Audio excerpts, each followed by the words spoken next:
നമസ്കാരം, JB ജംഗ്ഷനിലേക്ക് സ്വാഗതം. തൻ്റെ ശരീരബാഹുല്യത്തെ സിനിമയിലേക്ക് സമന്വയിപ്പിച്ച് ഒരുപാട് അഭിനയ മുഹൂർത്തങ്ങൾ സൃഷ്ടിച്ച, അതുപോലെ ജീവിതത്തെ ആഘോഷിച്ച് ഒരുപാട് ഉത്സവങ്ങൾ തീർത്ത സത്യസന്ധനായ ഒരു കലാകാരനെ ഞങ്ങൾ അതിഥിയായി JB ജംഗ്ഷനിൽ ഇന്ന് കൊണ്ടുവരികയാണ്. മറ്റാരുമല്ല, നമ്മുടെ സ്വന്തം NL ബാലകൃഷ്ണൻ. ബാലണ്ണ, കുറേ കാലമായിട്ട് ഇങ്ങനെ ഒന്ന് ഇരിക്കണമെന്ന് വിചാരിച്ചു. പക്ഷെ ആ പഴയൊരു പ്രസരിപ്പ് ബാലണ്ണൻ്റെ മുഖത്തില്ല. പണ്ടൊക്കെ എന്തിനും പോകുന്നൊരു ഭാവമായിരുന്നു. അത് ഈ താടി പോയതിലാണ്. ഈ ഫുൾ താടി ഉണ്ടായിരുന്നല്ലോ. അല്പം ക്ഷീണിച്ചു അല്ലേ? ക്ഷീണം പെട്ടെന്ന് മാറ്റാന്നുള്ളതേ ഉള്ളൂ. ആ, സ്വഭാവത്തിനും കുറച്ച് മാറ്റമൊക്കെ വന്നു. കുറേ കാലമായിട്ട് ബാലണ്ണനെ ആരും കാണുന്നില്ല, സ്ക്രീനിൽ കാണുന്നില്ല. എവിടെയാണ് ബാലണ്ണൻ പോയതെന്ന് പലരും ചോദിച്ചു തുടങ്ങി. ഒരുപക്ഷെ താങ്കളുടെ ഇന്നത്തെ ഒരു ശാരീരിക അവസ്ഥയെക്കുറിച്ച് പല ആൾക്കാർക്കും അറിയുന്നുണ്ടാവില്ല. ശരിയാ, ഒരസുഖം വന്നല്ലേ? അസുഖം വന്നു. ക്യാൻസർ ഇവിടെ കയറി പിടിച്ചു. ക്യാൻസർ ഇവിടെ ഒരു ചെറിയൊരു സ്പോട്ട്. അത് കണ്ടുപിടിച്ചില്ലായിരുന്നു. ഒരു 2 ആഴ്ച അതിന് വേണ്ടി ട്രീറ്റ് ചെയ്തിട്ട് അവസാനം ഒരു ആശുപത്രി ബയോപ്സി എടുത്തപ്പോഴാണത്. പക്ഷെ അത് അത്രയും കാര്യമായിട്ടൊന്നും ഇല്ലായിരുന്നു. ഇടത്തെ കവിളില് ആ ഓപ്പറേഷൻ ചെയ്തു. ഓപ്പറേഷൻ ചെയ്തു. ഇപ്പം ഭേദമായി. പക്ഷെ കാല് അല്പം വീക്ക്നെസ് അല്ലേ? അല്പമല്ല, നടക്കാൻ പ്രയാസം. ഒരാളുടെ സഹായമില്ലാതെ നടക്കാൻ പറ്റില്ല.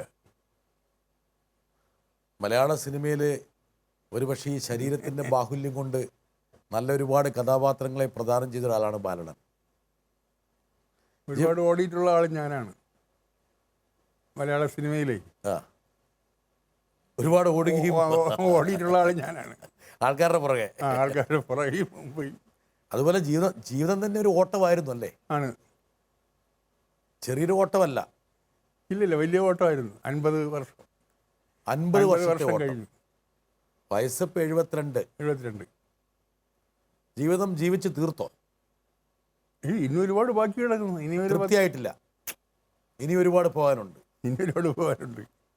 താങ്കളുടെ സുഹൃത്തുക്കളെ കുറിച്ച് നമ്മൾ സംസാരിക്കുകയാണെങ്കിൽ അവരെല്ലാം പറഞ്ഞൊരു കാര്യമുണ്ട്. ഇത്രത്തോളം ജീവിതത്തെ ആസ്വദിച്ച മറ്റൊരു വ്യക്തിയും ഉണ്ടാവില്ല.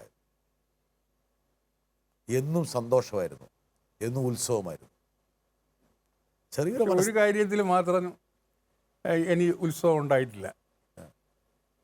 ബാക്കി എല്ലാ രീതിയിലും ഞാൻ ആസ്വദിച്ച ആളാണ്, എല്ലാ രീതിയിലും. ഏതാണ് ഒരു കാര്യം വിട്ടുകളഞ്ഞത്? അത് സ്ത്രീ വിഷയം മാറ്റിവെച്ചു. ഒരുപക്ഷെ അങ്ങനെ ഒരു വിഷയം ഉണ്ടാകാൻ പറ്റുന്ന ഒരു ബോധനിലവാരത്തിലായിരുന്നു. അതാണ് ഞാൻ ഈ എല്ലാ സത്യമേ പറയുള്ളൂ. ആ രീതിയിൽ അങ്ങനെ എനിക്കൊരു വലിയ കൂട്ടായ്മയില്ലായിരുന്നു. ബാക്കി ഫുഡ്, യാത്ര, എല്ലാത്തിലും വളരെ നേതൃത്വം കൊടുത്തു. സൗഹൃദ കൂട്ടായ്മയിലെ ബാലണ്ണൻ ഒരു അവിഭാജ്യ ഘടകമായിരുന്നു. താങ്കളുണ്ടെങ്കിൽ അവിടെ പൊടിപൂരമാണ്, അല്ലെങ്കിൽ പൊടിപൂരമുള്ള സ്ഥലത്തേക്ക് താങ്കൾ എത്തിയിരിക്കും. നിർത്തിയോ? അത് നിർത്താൻ പറ്റില്ലല്ലോ എനിക്ക്. മെയ് 2-ാം തീയതി മാന്നാർ പരുമല പള്ളിയിലെ ഗസ്റ്റ് ഹൗസിൽ വെച്ച് ഒരു ഫുൾ ബോട്ടിൽ കഴിച്ചതാണ്. മെയ് 2.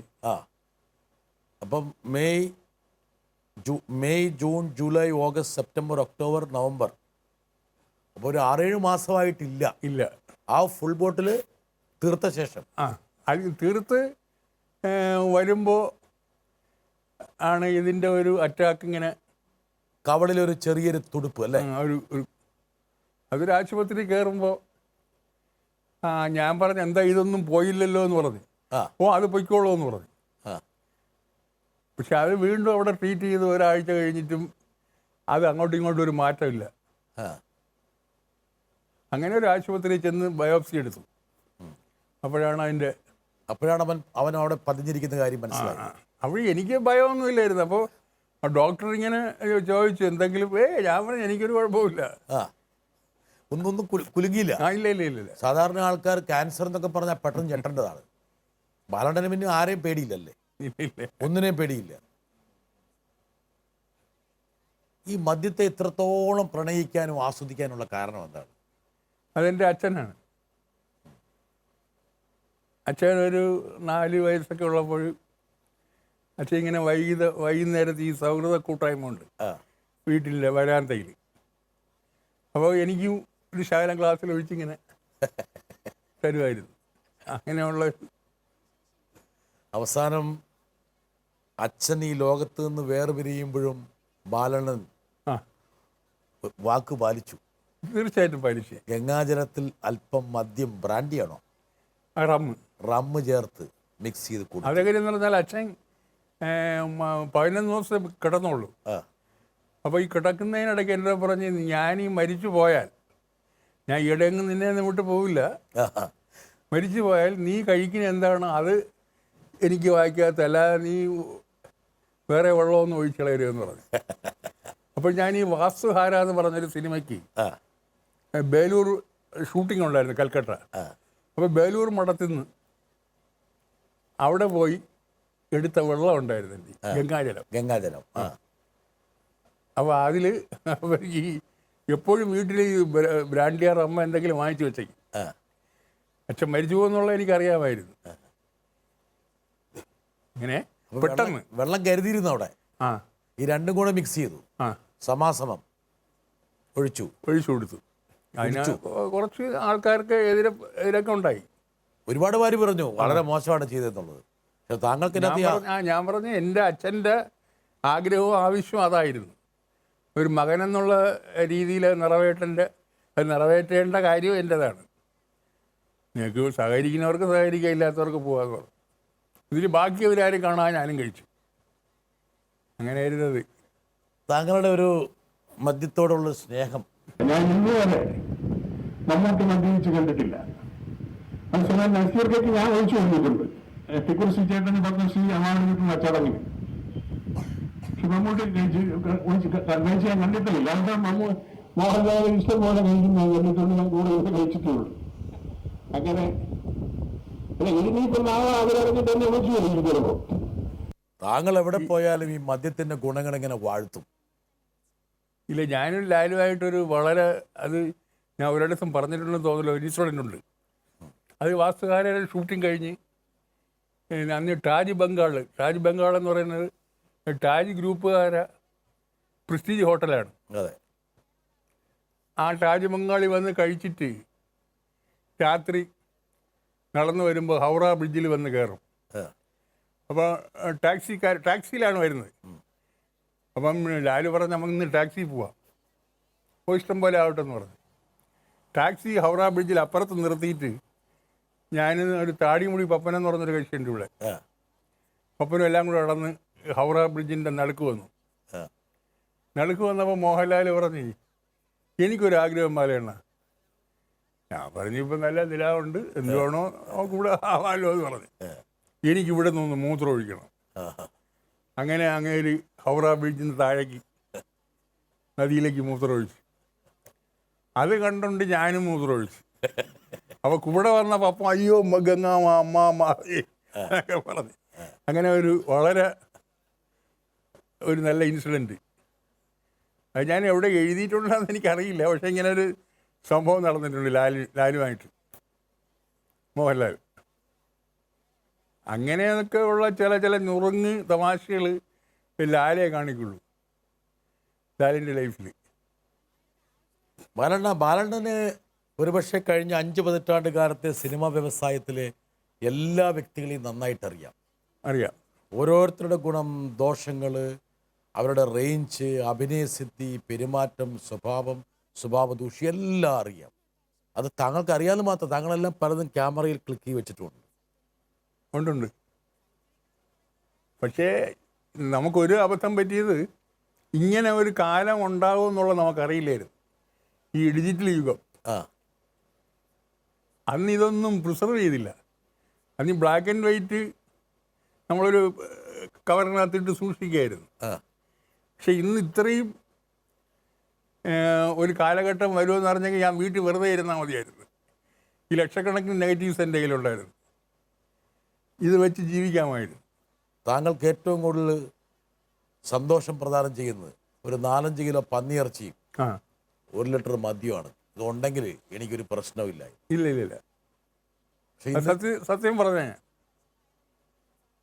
പക്ഷെ ഇന്ന് രണ്ടും മാറി. അത് ലാല് അതിനെക്കുറിച്ച് ഒരു കമൻറ്റ് പറഞ്ഞിട്ടുണ്ട്. ബാലയണ്ണൻ്റെ റൂമിനകത്തൊരു 5-6 സ്ത്രീകളൊക്കെ അവിടെ ഇരിക്കുകയാണ്. ബാലയണ്ണൻ ഇവിടെ ഒരു 2 ബോട്ടിൽ വെച്ചൊക്കെയാണ്. അവർ റൂമിൽ കയറിയ ബാലയണ്ണൻ എവിടെ പോകും, അത് അങ്ങോട്ടേ പോകുള്ളൂ എന്ന് പറഞ്ഞിട്ടുണ്ട്. അങ്ങനെയുള്ളൊരു എന്നെക്കുറിച്ച് അത്രയും അറിയാമെന്നുള്ളതായിരിക്കും അങ്ങനെ പറഞ്ഞിരിക്കുന്നത്. വൃദ്ധന്മാരെ സൂക്ഷിക്കുക എന്ന് പറഞ്ഞിട്ടുള്ളൊരു ഷൂട്ടിംഗ്, ഒരു പടത്തിൻ്റെ ഷൂട്ടിങ് ഊട്ടിയിൽ ഫാനിൽ പാലസിൽ വെച്ച് നടക്കുമ്പോൾ അണ്ണൻ പറഞ്ഞു നമുക്ക് നിത്യചൈതന്യ യതിയെ കാണാൻ പോകാം എന്ന് പറഞ്ഞു. ഞാൻ വിചാരിച്ചു അണ്ണന് ഈ സന്യാസിമാരായിട്ടൊക്കെയുള്ള ബന്ധം ആധ്യാത്മികമായിട്ടുള്ള പല സംശയങ്ങളൊക്കെ ചോദിക്കാനായിരിക്കും എന്ന് വിചാരിച്ചു. കരമന ജനാർദ്ദനൻ നായരും വന്ന് കൂടെ വന്നു. കാറിൽ വെച്ച് പകുതി എത്തിയപ്പോഴാണ് അണ്ണൻ പറയുന്നത് നമുക്ക് അവിടെ ചെന്നാൽ സ്വാമി നമുക്ക് മദ്യം വാങ്ങിക്കാൻ പൈസ തരും, അതിനാണ് നമ്മൾ പോകുന്നതെന്ന്. ഞാനാകെ അമ്പരന്നു. ഈ നിത്യചൈതന്യ യതിയെ കാണാൻ വേണ്ടിയിട്ട് ഇതിനു മുമ്പാരും ഈ മദ്യം വാങ്ങിക്കാൻ വേണ്ടി പൈസയ്ക്ക് പോയിട്ടുണ്ടാവില്ല.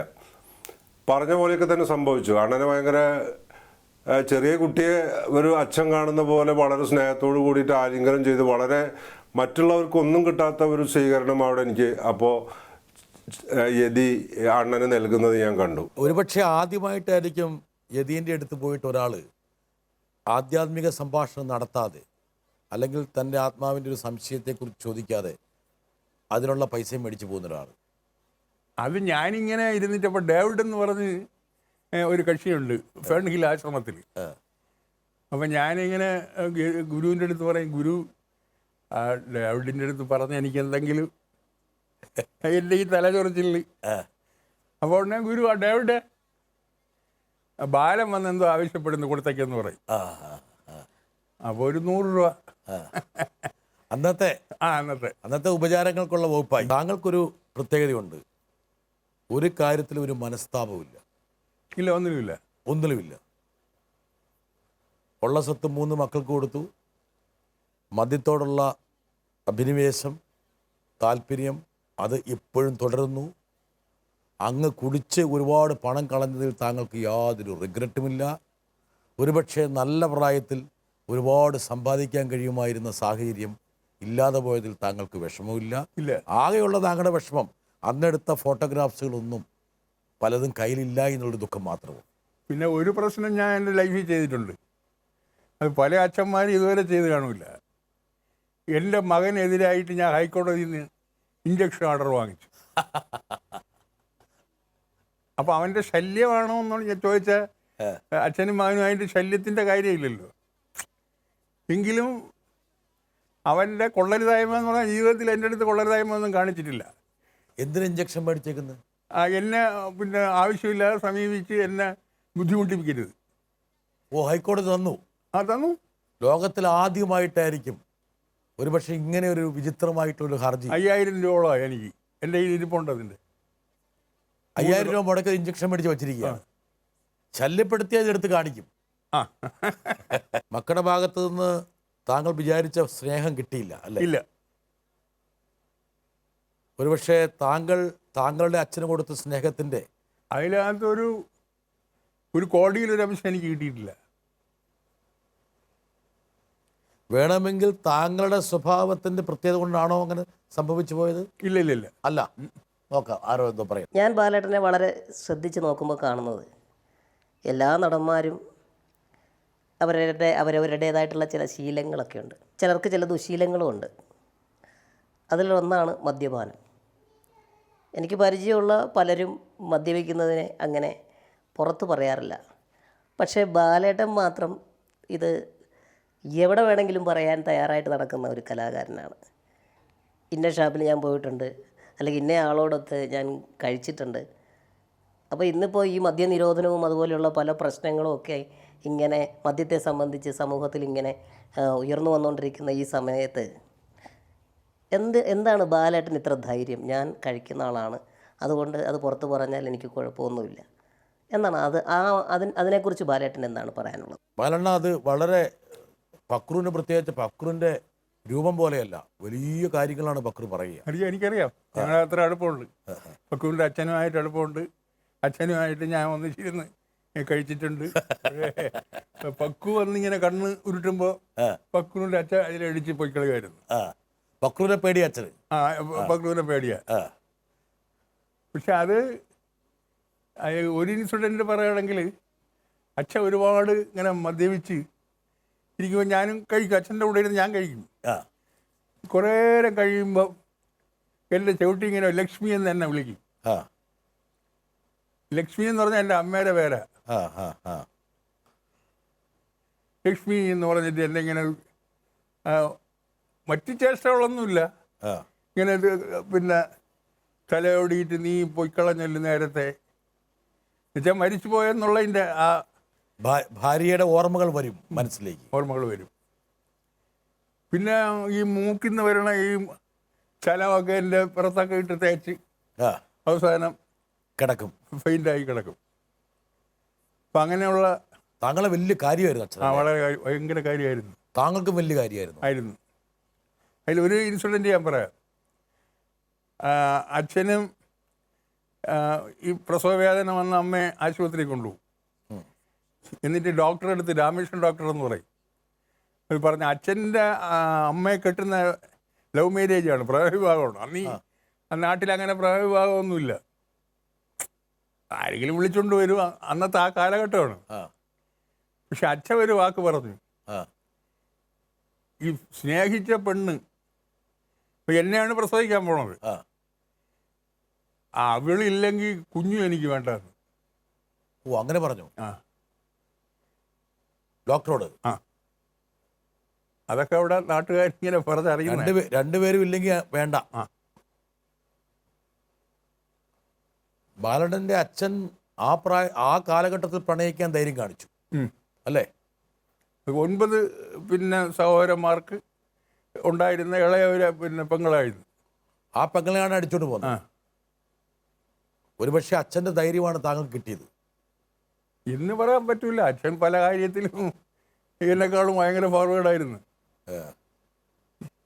അതല്ലെങ്കിൽ ഏതെങ്കിലും അച്ഛൻ ചെറുപ്രായത്തിൻ്റെ തൊട്ട് നാവിൽ വെച്ച് തരില്ലല്ലോ. ഇപ്പം ഒരുപക്ഷെ അച്ഛൻ്റെ ജീവിതത്തിൽ നിന്ന് മറഞ്ഞുപോയ ലക്ഷ്മി എന്ന താങ്കളുടെ അമ്മയെക്കുറിച്ച് എപ്പോഴും ഓർത്ത് അദ്ദേഹം കരയുമായിരുന്നു. പ്രത്യേകിച്ച് 2 ചെന്ന് കഴിയുമ്പോഴായിരുന്നു കരച്ചിൽ. പക്ഷെ ആ സ്നേഹം താങ്കളുടെ ഭാര്യയോട് കാണിച്ചിട്ടുണ്ടോ? അത് കാണിക്കാൻ എനിക്ക് പറ്റിയിട്ടില്ല. കാര്യം എന്ന് പറഞ്ഞാൽ അവർ എൻ്റെ കുറ്റങ്ങളും കുറവുകളും കണ്ടുപിടിക്കാതിരിക്കുന്ന ആളാണ്. പിന്നെ അവർക്ക് വേറൊരു ഇതുണ്ട്, ഞാൻ പല പ്രാവശ്യം പറഞ്ഞിട്ടുണ്ട്, നമ്മളെ മക്കൾ ഇരിക്കുമ്പോൾ നീ എന്നെ കുറ്റപ്പെടുത്തി ഒന്നും പറയരുത്. അത് അവർ ഈ 3 മക്കൾ ഇരിക്കുമ്പോഴേ എന്നെ കുറ്റപ്പെടുത്തുള്ളൂ. ഈ 2 ആഴ്ചയ്ക്ക് മുമ്പ് പോലും ഇതുപോലെ ഒരു ഇൻസിഡൻറ്റ് ഉണ്ടായി. നിങ്ങൾ എന്തുണ്ടാക്കി? അതെല്ലാ ഭാര്യമാരും പറയുന്നതാണത്. അപ്പോഴും ഞാൻ പറയും, നീ അത് പറയരുത്. അവർ പോയിട്ട് നീ എന്നെ എന്താ പറഞ്ഞോ? ഇത് ഞാനീ ദേവോദ്രവൊന്നും ഏൽപ്പിക്കാനായിട്ട് പോവില്ല. ഈ അടിവേള അങ്ങനത്തെ ഒരു പ്രശ്നത്തിന് ഞാൻ ഈ ശരീരം വെച്ച് അവരെയൊക്കെ മർദ്ദിച്ചിരുന്നെങ്കിൽ എന്താ വരുന്ന അവസ്ഥ?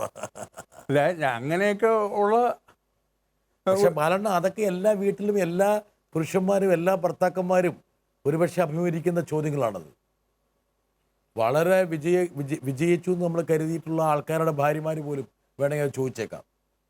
പക്ഷെ ബാലണ്ണനെ കൈവിടാൻ ബാലണ്ണൻ്റെ സഹധർമ്മിണി തയ്യാറല്ല. ഇല്ല അതില്ല. വരട്ടെ. ബാലണ്ണൻ്റെ ഈ തിരക്കേറിയ ജീവിതത്തിനിടയിൽ ഒരു ഭാര്യയുടെ കർത്തവ്യം എല്ലാം ഞാൻ ചെയ്തതായിട്ട് ബാലണ്ണന് തോന്നിയിട്ടുണ്ടോ? ഭാര്യയുടെ കർത്തവ്യം നിറവേറ്റിയതായിട്ട് ബാലണ്ണന് തോന്നിയിട്ടുണ്ടോ? ചെറിയൊരു സംതൃപ്തി കുറവുണ്ട് അല്ലേ? ഇല്ല, തോന്നിയിട്ടുണ്ട് എനിക്ക്. തോന്നിയിട്ടുണ്ട്. കുറച്ചുകൂടെ ചെയ്യണമായിരുന്നു ഭാര്യ അല്ലേ? അത് ഈ ഒരു കാര്യമാണ്. ഈ മക്കള് 3 പേര് നിൽക്കുമ്പോൾ നിങ്ങളെന്ത് നേടി, നിങ്ങളെന്ത് ഉണ്ടാക്കിയെന്ന് എൻ്റെ ചോദിച്ചിട്ടുണ്ട്. ഞാൻ സൈ കെട്ടി ഞാൻ പറയില്ല, 3 നേടിയല്ലേ നിൽക്കലെന്ന്. അത് ഞാൻ മറ്റേ കഴിച്ചിരിക്കുമ്പോഴേ പറയുള്ളൂ. അല്ലെങ്കിലോ അല്ലെങ്കിൽ ഞാൻ ഉണ്ടായിരിക്കും, നിശബ്ദനാണ്. പക്ഷെ ബാലണ്ണായ ഒരു കാര്യം ചോദിച്ചോട്ടെ, ഈ 3 മക്കളും താങ്കൾ നേരത്തെ പറഞ്ഞതുപോലെ താങ്കളുടെ വീടാണിത് അല്ലേ? വീട് ഈ 3 മക്കളും 8 കൊല്ലത്തിന് ശേഷം വെച്ച വീട്. 8 വർഷത്തിന് ശേഷം എന്ന് വെച്ചാൽ പണി തീർന്നിട്ടില്ല. പണി തീർന്നിട്ടില്ല. പക്ഷെ ഇതിനകത്ത്, ഈ വീടിനകത്ത് ഒരു പ്രത്യേകതയുണ്ട്. ഒരു ഒറ്റ ബെഡ്റൂമേ ഉള്ളൂ. ഒറ്റ ബെഡ്റൂം. 650 square ഫീറ്റാണ് bedroom. അപ്പൊ ഒരിക്കലും മക്കൾക്കൊരു മുറി അതാണ് വെച്ചിട്ടില്ല. മക്കൾ വന്നാൽ ഒരു അന്തി അവിടെ ഉറങ്ങാൻ പറ്റില്ല. അതിനകത്ത് ഒറ്റ ബെഡ്റൂമേ ഉള്ളൂ. ബാലണ്ണൻ ഒരു കണക്കിന് മക്കൾക്ക് വേണ്ട ഒരു സ്നേഹം കൊടുക്കാതിരുന്നിട്ടുണ്ടോ? ഇല്ല, കൊടുത്തു. ഭാര്യയ്ക്കൊരു കൊടുത്തു. പക്ഷെ അത്ര കൊടുത്തിട്ടും അവരെന്തുകൊണ്ട് താങ്കളിൽ നിന്ന് അകന്നു പോയി? അവര് കണ്ണിൽ ഞാനൊരു മദ്യപാനി ആയ അച്ഛനായിരിക്കും, അങ്ങനെ ആയിരിക്കും അവര്. അപ്പം മദ്യത്തിന് അങ്ങനെ ഒരു ദൂഷ്യ സ്വഭാവം ഉണ്ടെന്ന് താങ്കൾ തിരിച്ചറിഞ്ഞെങ്കിലും വേണമെങ്കിൽ അത് ഒഴിവാക്കാമായിരുന്നല്ലോ. ഇല്ല, എൻ്റെ അച്ഛൻ ഇതുണ്ടായിരുന്നു, ഈ സ്വഭാവം ഉണ്ടായിരുന്നല്ലോ. അച്ഛൻ എന്നെ എൻ്റെ പറയണ, നിന്റെ കാല് 10 വയസ്സായിട്ട് നിന്നെ ഞാൻ എടുത്തുകൊണ്ട് നടന്നിട്ടുണ്ട്. ഇന്ന് നല്ല നിലാ വെളിച്ചമൊക്കെ ഉള്ള ദിവസമല്ലേ, അച്ഛൻ ഒന്ന് എടുത്തുകൊണ്ട് നടാന്ന് പറയും. ഞാൻ അച്ഛനെ എടുത്തുകൊണ്ട് നടന്നിട്ടുണ്ട്. തോളത്തെടുക്കും. ഇല്ല, ഇങ്ങനെ ഇനി എല്ലാം തറയിലാക്കെന്ന് പറയും. അപ്പം അങ്ങനെ നമ്മളെ അച്ഛനും ഞാനുമായിട്ടുള്ള ബന്ധങ്ങൾ ഒരു നല്ല മിത്ത് പോലെ ആയിരുന്നു. പക്ഷെ ബാലണ്ണ കാലഘട്ടം മാറി, സാഹചര്യം മാറി, ഒരുപക്ഷെ ആ ഒരു സാഹചര്യത്തിൽ നിന്ന് മക്കളും മാറിപ്പോയി, കാലം മാറി. അതുകൊണ്ട് അങ്ങനെയുള്ള ഒരു ആത്മബന്ധങ്ങളുടെ കാലഘട്ടം അവസാനിച്ചു. അതുകൊണ്ടായിരിക്കാം വേണേൽ മക്കൾ പയ്യെ അങ്ങ് മാറിയത് ആയിരിക്കാം. താങ്കളുടെ സ്വത്ത് 3 മക്കൾക്കുമായിട്ട് വീതിച്ചതിൽ താങ്കൾക്ക് ഇപ്പോൾ ദുഃഖമുണ്ടോ? ഇല്ല, ഖേദമില്ല. കൊടുക്കേണ്ടത് തന്നെയായിരുന്നു. എൻ്റെ സമ്പാദ്യം എന്ന് പറഞ്ഞാൽ ആയിരക്കണക്കിന് പുസ്തകങ്ങളാണ്. അപ്പോൾ എൻ്റെ വീട്ടിൽ വന്ന് നോക്കിയാൽ പറയാം, ഇവിടുത്തെ ആരുടെ ഭയങ്കര സ്കോളർ. ഞാൻ അങ്ങനെ സ്കോളറൊന്നുമല്ല. എനിക്ക് ഓരോരുത്തർ ബുക്ക് റിവ്യൂവിനൊക്കെ തരുന്ന പുസ്തകങ്ങളൊക്കെ ഞാൻ സൂക്ഷിച്ചു വയ്ക്കുകയും അങ്ങനെ കിട്ടുന്ന പുസ്തകങ്ങളാണ് ഈ ബുക്സ്. ഇങ്ങനെ വീട്ടിൽ കയറി എവിടെ നോക്കിയാലും പുസ്തകങ്ങളൊക്കെ വീടിൻ്റെ ഒരു ഭാഗമാണ് നമ്മൾ കാണിക്കുന്നത്. പുസ്തകങ്ങൾ താങ്കളുടെ പ്രധാനപ്പെട്ട സ്വത്ത് ഇതാണ് ആക്ച്വലി, അല്ലേ? അല്ലാതെ മക്കൾക്ക് അതാ വേറെ ചില സ്വത്തുണ്ട് അവിടെ. ഒരുമാതിരിപ്പെട്ട എല്ലാ വിദേശ മദ്യത്തിൻ്റെയും കുപ്പികളുണ്ട് അവിടെ. എല്ലാം ഉണ്ട്. ഒരു വിദേശ മദ്യത്തിൽ ഒരു 70% ബോട്ടിലും എൻ്റെ കയ്യിലുണ്ട്. ഒന്നും കളയില്ല. ഇല്ല. അതുപോലെ ക്യാമറയുടെ കളക്ഷൻ ഉണ്ട്. പുസ്തകം, ക്യാമറ, മദ്യക്കുപ്പി. വേണമെങ്കിൽ ബാലണ്ണൻ്റെ ജീവിതത്തെ വേണമെങ്കിൽ അങ്ങനെ പല സ്റ്റേജായിട്ട് തിരിക്കാൻ വേണമെങ്കിൽ. പക്ഷെ എനിക്ക് മനസ്സിലാകാത്ത കാര്യം, താങ്കൾ നിരവധി സിനിമയിൽ അഭിനയിച്ചു, നിരവധി പ്രമുഖരുമായിട്ടുള്ള സൗഹൃദമുണ്ടായിരുന്നു, സഹവാസമുണ്ടായിരുന്നു.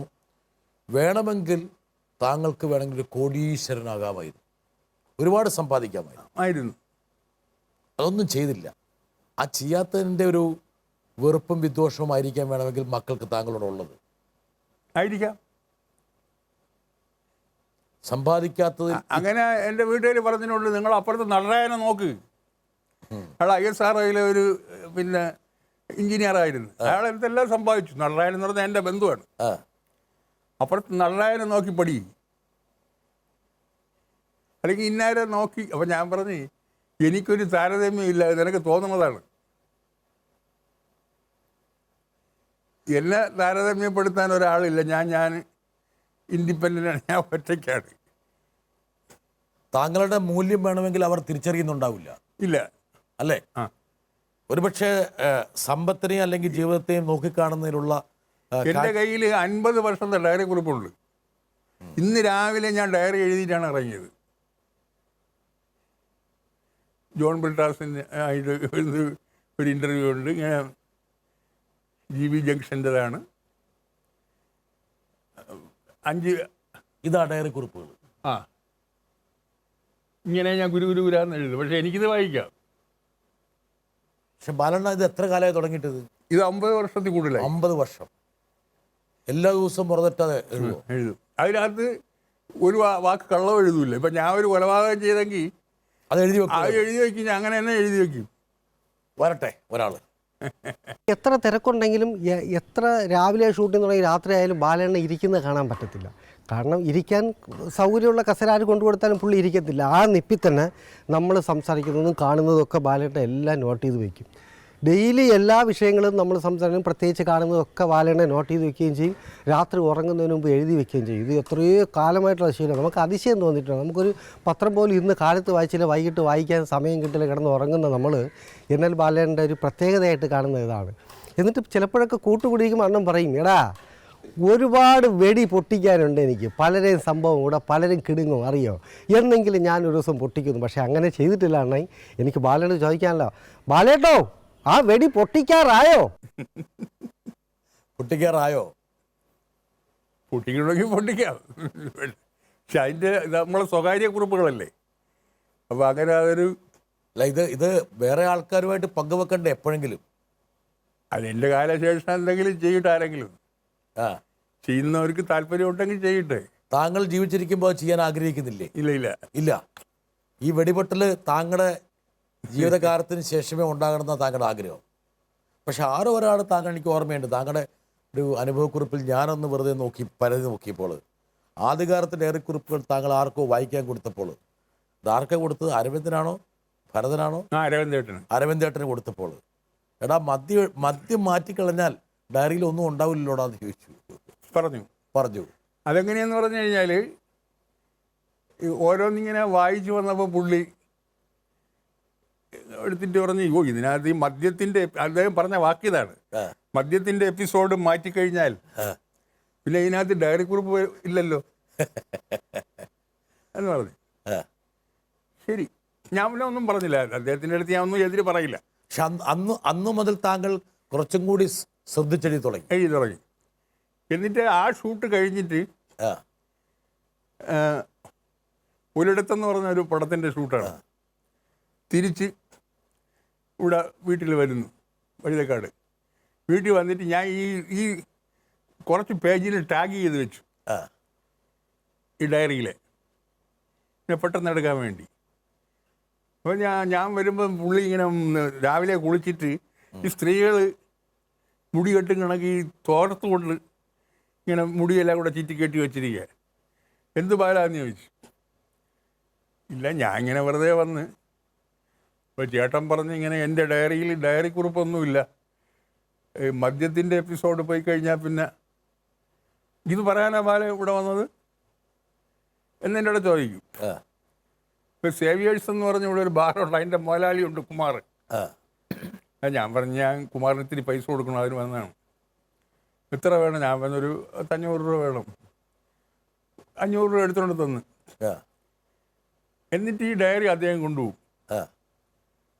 കൊണ്ടുപോയി 2 ദിവസം കഴിഞ്ഞ് ഞാൻ ചെന്നപ്പോൾ തിരിച്ചു ചെന്ന്, ഓ ഇതൊക്കെ എന്തിനും ബാല ഇതൊക്കെ കുറിച്ച് വയ്ക്കുന്നതാണ്.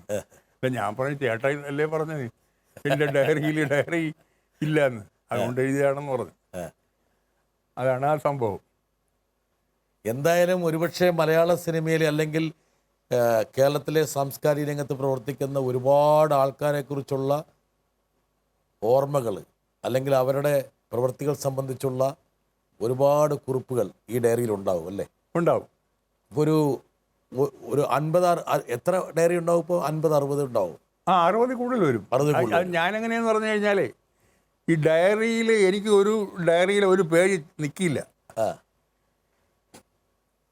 അപ്പോൾ ഞാൻ ആ ഡേറ്റ് വെട്ടിയിട്ട് ആ ഡേറ്റ് ഒരിടത്ത് എഴുതിയിട്ടിട്ട് പിന്നെ എഴുതും. ഇപ്പോൾ സാധാരണ ഒരു ഡമ്മി എട്ടിലൊന്നാണെങ്കിൽ അതെ ഇത് അടുത്ത പേജിലേക്ക് കൂടി സ്പില്ല് ചെയ്യും. അങ്ങനെ അപ്പോൾ അതുകൊണ്ട് ഒരു വർഷം ഒരു ഡയറി പോരാ. അങ്ങനെയാണ് അല്ലേ? ഈ ഡയറി വലിയൊരു സ്ഫോടനാത്മകമായ ഒരു പദാർത്ഥമാണെന്നാണ് ഇന്ദ്രൻസ് കരുതിയിരിക്കുന്നത്. ഇന്ദ്രൻസിനെ കുറിച്ച് എന്താ എഴുതി വെച്ചേക്കുന്നതിനകത്ത്? ഇന്ദ്രനെ കുറിച്ച് മോശപ്പെട്ടതൊന്നും ഇല്ലല്ലോ, ഒന്നുമില്ല. ഇല്ല, സാധു മനുഷ്യല്ലേ. ഞാൻ ഈ ആരെക്കുറിച്ചും മോശമായിട്ട് വരുന്നിടം വിട്ടുകളയും. ആ, അത് ഭാവിയിൽ എന്തെങ്കിലും അതൊരു അപ്പൊ അതിന്റെ അർത്ഥം അല്ല, സത്യസന്ധമല്ലെന്നാണ് എനിക്കതറിയാം. ആ, എങ്കിലും അത്രയും അങ്ങ് പോകണ്ട. ഇപ്പൊ ഭരതനെ കുറിച്ച് തന്നെ അല്ലെങ്കിൽ പി എൻ മേനോനെ കുറിച്ച് തന്നെ ആ, എഴുതുമ്പോൾ നമ്മളൊരു മാർജിൻ വയ്ക്കും. ആ, അല്ലെങ്കിൽ എന്തിന് പത്മരാജനെ കുറിച്ച് ആ, പക്ഷെ നമ്മളൊരു മാർജിൻ വെച്ചേക്കും. പക്ഷെ ആ മാർജിന് അകത്തുള്ളത് ഞാൻ ചിലപ്പോൾ വേറെ കുറിപ്പ് എഴുതിയിടുകയും ചെയ്യും. അങ്ങനെയുണ്ട്. ഉണ്ട്. ആ, അപ്പൊ രണ്ട് തരത്തിലുള്ള ഡയറി എഴുത്താണുള്ളത്. ഒന്ന് ഒറ്റ നോട്ടത്തിൽ ആരെങ്കിലും വായിച്ചു കഴിഞ്ഞാൽ വലിയൊരു ആക്ഷേപം ഉണ്ടാകാം. പിന്നെ അതല്ല, പിന്നെ ഇതിനകത്ത് വേറൊരു ഇതുള്ളത്, നമുക്ക് അത്രയും സ്വാതന്ത്ര്യം ഉള്ളതുകൊണ്ടാണ് അവരുമായിട്ട് അത്രയും അടുത്തിടപഴകാൻ നമ്മളെ സമ്മതിക്കുന്നത്. അല്ലെങ്കിൽ ഇപ്പം അരവിന്ദേട്ടനും എല്ലാവരും കൂടെ ഇരിക്കുന്നിടത്ത് ഇപ്പോൾ ഒരു വെറും സ്റ്റിൽ ഫോട്ടോഗ്രാഫറായ എന്നെ എങ്ങനെ കടത്തി വിടും? അല്ലെങ്കിൽ എന്തോ ആയിക്കോട്ടെ, ഫോട്ടോഗ്രാഫറോ സ്റ്റിൽ ഫോട്ടോഗ്രാഫറോ ആർട്ടിസ്റ്റാ പെയിൻറ്ററോ എന്തോ ആയിക്കോട്ടെ. അപ്പം ആ സ്വാതന്ത്ര്യം ഞാൻ കളയരുതല്ലോ എന്ന് വിചാരിക്കും. താങ്കൾ അവരുടെ സ്നേഹം സമ്മാനിച്ചു, അതുകൊണ്ടാണ്. അതാണ് അല്ലേ?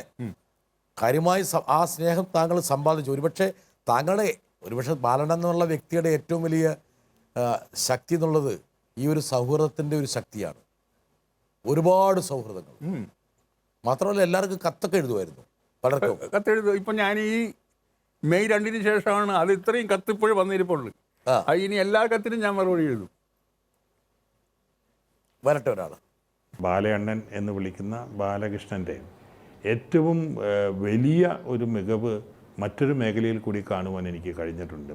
കത്തുകൾ എഴുതുന്നതിൽ മോഹിപ്പിക്കുന്ന അക്ഷരവടിവും അവയിൽ അലങ്കാരങ്ങളായി അദ്ദേഹം ഇണക്കിച്ചേർക്കുന്ന കൊച്ചു കൊച്ചു ചിത്രങ്ങളും ആ ഭാഷയുടെ അനന്യമായ സൗന്ദര്യവും ആ ധാരയിൽ അദ്ദേഹത്തെ ഒരു വേറിട്ട വ്യക്തിത്വത്തിന് ഉടമയാക്കുന്നുണ്ട്. അതിമനോഹരങ്ങളാണ് ബാലകൃഷ്ണൻ്റെ കത്തുകൾ.